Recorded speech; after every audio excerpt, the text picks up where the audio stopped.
இன்னைக்கு நம்ம A Terrified Teacher at Gold School 18th episode தான் பார்க்க போறோம். எபிசோட ஓப்பனிங்ல நம்ம பிரின்சிபல் இருக்கிறாருல, அவரு பார்த்தா நம்ம சானாவோட அண்ணனை கூட்டிட்டு வந்துட்டு, இதோ பாருங்க பாத்தீங்களா, இவர் ஒரு கடவுள், இவரோட பேரு எபி, நம்ம யோகாய்களுக்கும் கடவுளுங்களுக்கும் நல்ல ஒரு ரிலேஷன்ஷிப் இருக்கட்டும் அப்படின்னு சொல்லி தான் இந்த யோகாய் ஸ்கூல்ல இந்த கடவுளான எபியை வந்து நம்ம கூட்டு வந்து ஒரு வாத்தியாரா வச்சிருந்திருக்கோம். கொஞ்ச நாளுக்கு தான், ஒரு டெம்பரரி வாத்தியார் தான். ஹீரோவும் அங்கதான் இருக்கிறானா, அவன் தான் ஏற்கனவே நம்ம சானாவோட அண்ணனை பார்த்துருப்பானு. ரெண்டு பேரும் இந்த இடத்துல ஜாலியா பேசிக்கிட்டு இருக்கேன். நீ ஒரு கடவுளா இருப்பேன்லாம் நான் எதிர்பார்த்தது இல்ல, பட் இருந்தாலும் யோகாய் அன்னைக்கு பார்க்க முடியுது அப்படிங்கும்போது ஓகே நீ கடவுளா தான் இருப்ப போல அப்படின்னு சொல்லிட்டு கன்வின்ஸ் ஆயிடுறானுங்க. இவங்க ரெண்டு பேரும் ஒன்னா இருக்கிறத பார்த்துட்டு நம்ம டனக்கா வாத்தியாரு பிரின்சிபல் கிட்ட, இந்த ஹியூமன்ஸும் சரி இந்த கடவுளுங்களும் சரி ரெண்டுமே நம்ம யோகாய் கிட்ட பேசுவாங்க பழகுவாங்க அப்படின்னு நம்ம எதிர்பார்த்ததே இல்ல தானே, வித்தியாசமா இருக்குன்னு சொல்லிக்கிட்டு இருக்கு. அதுக்கு பிரின்சிபலுமே ஆமா ஆமா இந்த மாதிரியான கடவுள்கள்லாம் நம்மள மாதிரியான யோகாய் கிட்ட வந்து பேசுது அப்படிங்கிற விஷயத்தையே என்னால லைட்டா அவ்வளவு ஒன்றும் ஏத்துக்க முடியலன்னு சொல்லுவான். அதுக்கப்புறம் மிக்கி வாத்தியாருமே எபி கிட்ட, ஓ நீங்க ஏற்கனவே நீயும் ஹீரோவும் மீட் பண்ணிருக்கீங்களோ, ரொம்ப நல்லது, நீ லக்கோட கடவுள், உன்னால நிறைய நல்லதெல்லாம் கொண்டு வர வைக்க முடியும் அப்படின்னா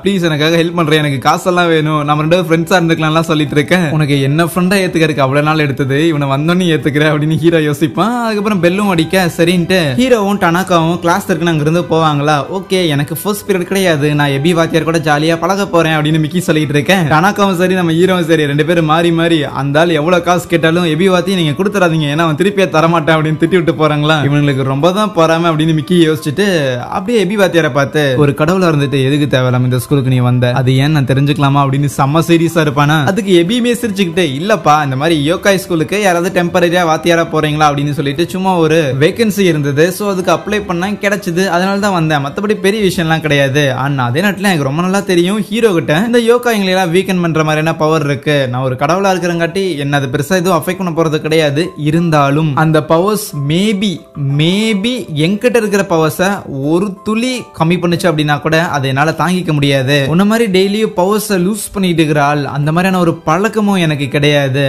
ஏன் உங்க அம்மா தானே உன்னோட பவர்ஸ் எல்லாத்தையும் எடுத்துக்கிட்டு இருக்கிறாங்க, இன்னும் இந்த ஸ்கூல்ல நீ ப்ரொடெக்ட் பண்றதுக்காக சில பேர் இருக்கிறாங்க தானே, பார்த்து ஜாக்கிரதையா இருன்னு சொல்ல மிக்கிக்கு லைட்டா ஷாக்கு தான், இருந்தாலும் சீரியஸ் ஆயிட்டு, இங்க பாரு தல எனக்கு மட்டும் கிடையாது, நீயும் இந்த ஸ்கூல்ல ஒருத்தனை ப்ரொடெக்ட் பண்ணணும் தானே நினைக்கிறேன். போன வருஷம் அவனோட வாத்தியாரா தான் இருந்தேன், அவன் யாரு என்ன ஏது நீயும் அவனும் என்ன மாதிரி ரிலேட்டட் அப்படின்னு எல்லாமே எனக்கு தெரியும், அதனால எப்படி ரெண்டு பேரும் ஒழுங்கா பிஹேவ் பண்ணுவோமான்னு ரெண்டு பேரும் நார்மலா ஆயிடுறானுங்களா. அதுக்கப்புறம் அந்த எபி வாத்தியார நம்ம ஹீரோ கிளாஸுக்கு கூட்டு போகும்போது கரெக்டா நம்ம சானோவும் அந்த குட்டி பையனும் லேட்டா வருவாங்களா. என்னடா அப்படின்னு நம்ம ஹீரோ விசாரிச்சுக்கிட்டு இருக்கேன்.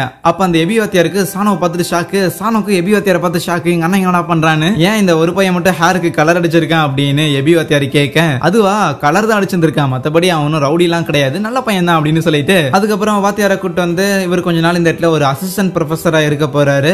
இவர் வந்து ஒரு ஃபார்ச்சூனோட கடவுள், லைக் நல்லது கொண்டு வர ஒரு கடவுள். என்ன வாத்தியார் சூப்பரா இருக்காருன்னு எல்லாரும் பாத்துக்கிட்டு இருக்கு. அதுவே சில பசங்க எல்லாரும், டே சானோ என்னடா அந்த வாத்தியார் உன்ன மாதிரியே இருக்கிறான், நீங்க என்ன தூரத்து சொந்தக்காரங்களான்னு விசாரிச்சுட்டு இருக்கும் போது ஹீரோவும் ஓகே எபி வாத்தியாரும் நானும் ஒன்னா சேர்ந்தா இன்னைக்கு கிளாஸ் நடத்த போறேன்னு சொல்ல, எபி வாத்தியாரும் அப்படியே பார்த்தா அந்த புக்கெல்லாம் எடுத்து பாப்பானா ஹைக்கூ கிளாஸா இருக்கும். சோ அதுவும் ரெகுலர் போயம் மாதிரி தான், பட் எத்தனை அடிகள் பயன்படுத்துறீங்க அப்படின்னு அதுல வித்தியாசமா இருக்கும். இதையெல்லாம் பார்த்துட்டு என்ன இது எதுலயுமே வந்து ப்ராப்பரான கிராமர் இல்லைன்னு யோசிக்க, இதை கேட்டு அந்த ஒத்த கண்ண என்ன வாத்தி கிராமர் நடத்துறதுக்கு நாங்க ப்ரோஸ் நடத்திட்டு இருக்கிறோமா, இது போயமியான்னு சொல்லி அதுக்கப்புறம் கிளாஸும் போய்கிட்டு இருக்கேன். அந்த குட்டி பையன் இருக்கிறான்ல, சோ அவன் முதல்ல ஐக்குவை முடிச்சிருவானா. நம்ம ஹீரோவும் போயிட்டு பரவாயில்ல குட்டி பையா சூப்பரா எழுதிருக்கே, அவனுக்கு கண்டிப்பா லிட்டரேச்சருக்காக என் பேர்ல உனக்கு ஒரு நோபல் பிரைஸ் வாங்கி தரேன்னு சொல்லிட்டு இருக்கேன். எபி வாத்தியார் வந்துட்டு ஓகே குட்டி பையா இது கரெக்டா தான் இருக்கு, இருந்தாலும் இதுல ஒரு சில சேஞ்சஸ் கொண்டு வரலாமேன்னு சொல்லி அவன் சில மாற்றங்கள்லாம் ஏற்படுத்திட்டு போவான். சோ இப்பதான் கரெக்டா இருக்குதுன்னு இன்னும் சில பசங்க இருப்பானுங்களா, அவனோட போய் படிச்சுட்டு என்னடா எழுதி வச்சிருக்க, காலையில நீ சாப்பிட்டது வந்து உனக்கு எப்படி ஃபீல் ஆச்சு அப்படிங்கிற விஷயத்த பத்தி எழுது, அதுதான் கரெக்டா இருக்குன்னு சொல்லி கொடுக்க ஹீரோ அந்த குட்டி பையன்ட்ட மன்னிப்பு கேட்பான். ஐக்கு எழுதுறதுக்குன்னு சொல்லி ஒரு பேட்டர்ன் இருக்கு, சோ அந்த பேட்டர்ன் படி உனக்கு நான் சொல்லி கொடுத்துருக்கணும், நான் உன் போக்குல விட்டது லைட்டா தப்பா போச்சு போல, சோ இருந்தாலும் நீ இப்படி படிக்கிறது தான் கரெக்டா இருக்கும், ஏன்னா இதுதான் உனக்கு மார்க் எடுத்து கொடுக்கணும்லாம் சொல்லும்போது அந்த குட்டி பையன் ஏத்துக்க மாட்டேங்கிறான். நான் உன் பேர்ல நோபல் பிரைஸ் வாங்கிக்கிறேன், எனக்கு அந்த 100 மார்க் வேணான்னு. இதெல்லாம் பாத்துக்கிட்டு இருந்தா சானோ நம்ம ஹீரோவை கூப்பிட்டு எனக்கு இந்த 8th கொஸ்டின் புரியல சொல்லி கொடுன்னு கேட்க, அதான் எபி வாத்தியார் இருக்கிறாருன்னு கேட்கும் போது நான் உங்கள்கிட்ட தான் ஏன் கேட்டேன், நீ சொல்லி குடியாங்கும் போது ஹீரோக்கு பயங்கர ஹாப்பி.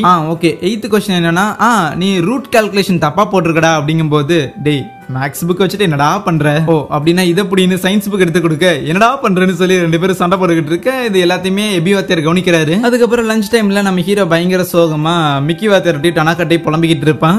என்ன பண்றது, எபி வாத்தியார் பயங்கர ஸ்மார்ட்டா இருக்கிறாரு, அவருக்கு நிறைய விஷயம் தெரிஞ்சிருக்குது. அவரை கம்பேர் பண்ணும்போது என்னால இந்த பசங்களுக்கு எதுவுமே சொல்லி தர முடியல, அதனாலதான் என் கிளாஸ் பசங்க மட்டும் மத்த கிளாஸ் பசங்களை விடவே பயங்கர மார்க் கம்மியா வாங்கிட்டு இருக்காங்களா அப்படின்னு புலம்பிக்கிட்டு இருக்கேன். அதுக்கு மிக்கி வாத்தியார், நீ இல்ல யாரு சொல்லி கொடுத்தாலுமே அவனுங்க அப்படிதான் எடுப்பானுங்க, ஏன் தெரியுமா, நாங்க தான் இருக்கிற யார் மொக்கையா படிப்பானுங்களோ அவனுங்க எல்லாரையும் தூக்கி ஒரே கிளாஸ்ல போட்டு வச்சிருந்திருக்கோம், அதுவும் கிளாஸ் பசங்க தான். இந்த ஐடியாவை கொடுத்தது டனாக்கா வாத்தியார் தான். இந்த மாதிரி புதுசா ஒரு பையன் வேலைக்கு வர போறான், அவன் தலையில அந்த கிளாஸை கட்டிடலாம் அப்படின்னு முடிவெடுத்தது அந்த பையன் யாரு தெரியுமா, அது நீ தான். டனாக்கா வாத்தியாருக்கே அப்பதான் ஞாபகம் வருது, ஆமா இல்ல நான் தானே அப்படி பண்ணேன், உன்னதான வாத்தியாரா போட்டேங்கிற விஷயமே. இருந்தாலும் மனம் தளராத நம்ம ஹீரோ கடைசி ஒரு 3 நாளா பார்த்து அந்த பூனைகளுக்குடைய வாழ்ந்து பழகி அந்த பூனை பையன் இருக்கிறான்ல, அவன் வந்து மார்க் இருக்குல்லே பயங்கர கம்மியா வாங்கிட்டு இருக்கிறான். அவனுக்குனே வந்து பூனைங்க எப்படி பேசும், பூனைங்க எப்படி பழகும், பூனைகளுக்கு எப்படி சொல்லித்தரலாம் அப்படின்னு சொல்லி பூனைங்க கூட வாழ்ந்து நோட்ஸ் ப்ரிப்பேர் பண்ணியிருக்கேன். இன்னைக்கு போய் சொல்லி கொடுக்கறதுல அவன் தான் கிளாஸ் ஃபர்ஸ்ட் வரப்போறான் பாரு அப்படின்ட்டு நம்ம ஹீரோ போனா கிளாஸ்ல அந்த எபி வாத்தியார் இருக்கிறான்ல, சோ அவங்ககிட்ட எல்லாரும் பேசிக்கிட்டு இருப்பாங்க.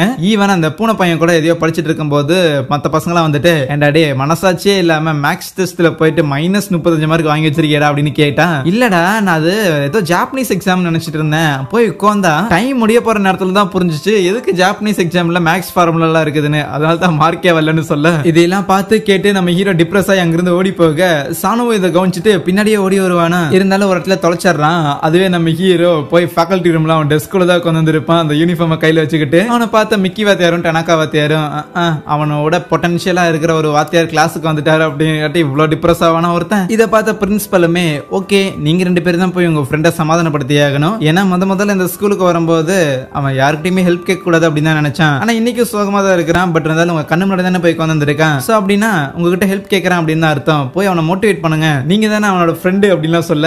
சரின்னு நம்ம டனாக்காவும் போய் வந்துகிட்டு, இனாத்தல உன்னோட எபி வாத்தியார் திறமைசாலியா இருக்கிறங்காட்டி உனக்கு சோகமா இருக்குதா, அதை பத்தில எது கவலைப்பட்டு இருக்கிற, உன்னோட கிளாஸ் பசங்க கோழி முட்டை மார்க் வாங்கினா கூட உன்னோட சேலரி கட் ஆக போறது கிடையாது, அதனால எது கவலைப்பட்டுக்கிற நீ, ஆனா இருக்கிற மக்கு பசங்க எல்லாரும் என் தலையில கட்டினது நீ தானடான்னு ஹீரோ கேட்டா என்ன பதில் சொல்றதுன்னு தெரியாத டனாக்கா வாத்தி, இல்லப்பா புதுசா வர போற டீச்சர் வந்து பயங்கர ஸ்மார்ட்டா இருப்பாருன்னு சொன்னாங்க, அதனால தான் அப்படி மக்கு பசங்க எல்லாரையும் தூக்கி ஒரே கிளாஸ்ல போட்டு அவர் தலையில கட்டிட்டேன். ஓ அப்படியா, அப்படின்னா நீ எதிர்பார்த்த மாதிரி நான் ஸ்மார்ட்டா இல்ல போலன்னு சொல்லி அதுக்கும் டிப்ரெஸ் ஆகிறான். இதை கேட்ட டனாக்கா வாத்தி கொஞ்சம் விட்டா ஹீரோ அடிச்சிருப்பான் போல, அப்படியே சண்டைக்கு போயிட்டு இருப்பான், ஏண்டாடே சின்ன விஷயத்துக்குள்ள கோச்சிக்கிட்டு இருப்பியாடான்னு. அடுத்தது மிக்கி வாத்தியார் ஹீரோ சீரா பண்ணலான்னு போனா அவ்வளவுதான், அதுவும் வேலைக்கு ஆகல. இங்க சானோ ஹீரோ தேடிட்டு இருக்கும் போது எபி வாத்தியார் வந்துட்டு, என்ன ஹீரோ தானே தேடிட்டு இருக்கிற, ஃபேக்கல்டி ரூம்ல இருப்பான் போய் பாரு. ஹீரோ பையன் அநியாயத்துக்கு நல்லவனா இருக்கிறான், எவன் அவனை யூஸ் பண்ணிட்டாலுமே அது அவனுக்கு தெரிய மாட்டேங்குது. அந்த மாதிரியான பரிதாப நிலையில இருக்கிற ஹியூமன்ஸை ப்ரொடெக்ட் பண்ண வேண்டியது நம்மள மாதிரியான கடவுள்களோட கடமைன்னு சொல்ல, கடவுள் காப்பாத்துறதா. அந்த ஆள்கிட்ட ஒரு யூனிஃபார்ம் காமிச்சா போதும், அந்த ஆள் நார்மல் ஆயிடுவான்னு சொல்லிட்டு போக, அது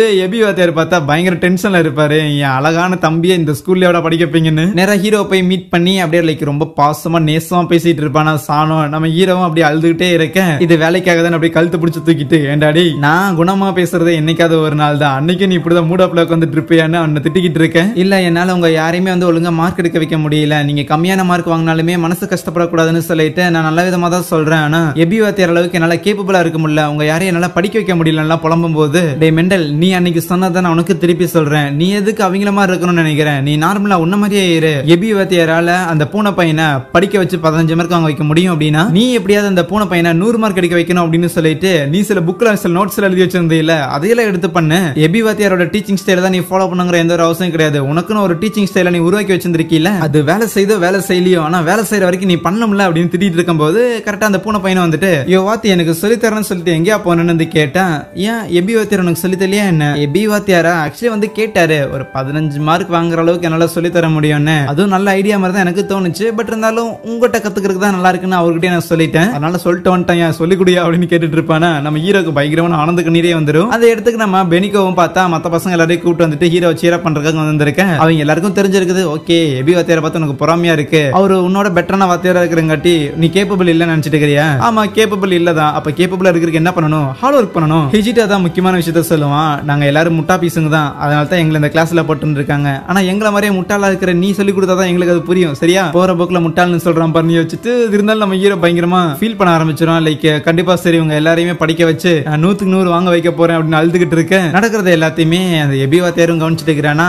கட் பண்ண அடுத்த நாள் மறுபடியும் ஹீரோவும் எபி வாத்தியாரும் கிளாஸ் நடத்திக்கிட்டு இருப்பாங்களா. நம்ம ஹீரோ எப்ப போல அந்த இடத்துல பசங்க எல்லாரையும் ரொம்ப வியர்டான வேலை சீர பண்ணிட்டு இருக்கும் போது அப்ப எபி வாத்தியார் ஓகே என்ன பண்ணலாம், ஃபர்ஸ்ட் கிளாஸ்ல 3 மார்க் யார் எடுக்கிறாங்களோ அவங்களுக்கு எங்கிட்ட இருக்கிற லக்கி பவரை யூஸ் பண்ணி உங்களுக்கு ஏதாவது நான் தருவேன்னு சொல்ல டக்குன்னு நம்ம ஹீரோ அங்க ஒரு பெஞ்சை போட்டு படிக்க ஆரம்பிச்சிருவான். எனக்கு அந்த லக்கு தேவைப்படுதேன்னு கொடுத்துடலாம் அப்படின்னு யோசிக்க அங்கே இந்த எபிசோடையும் முடிக்கிறாங்க. சரியா, தேங்க்யூ.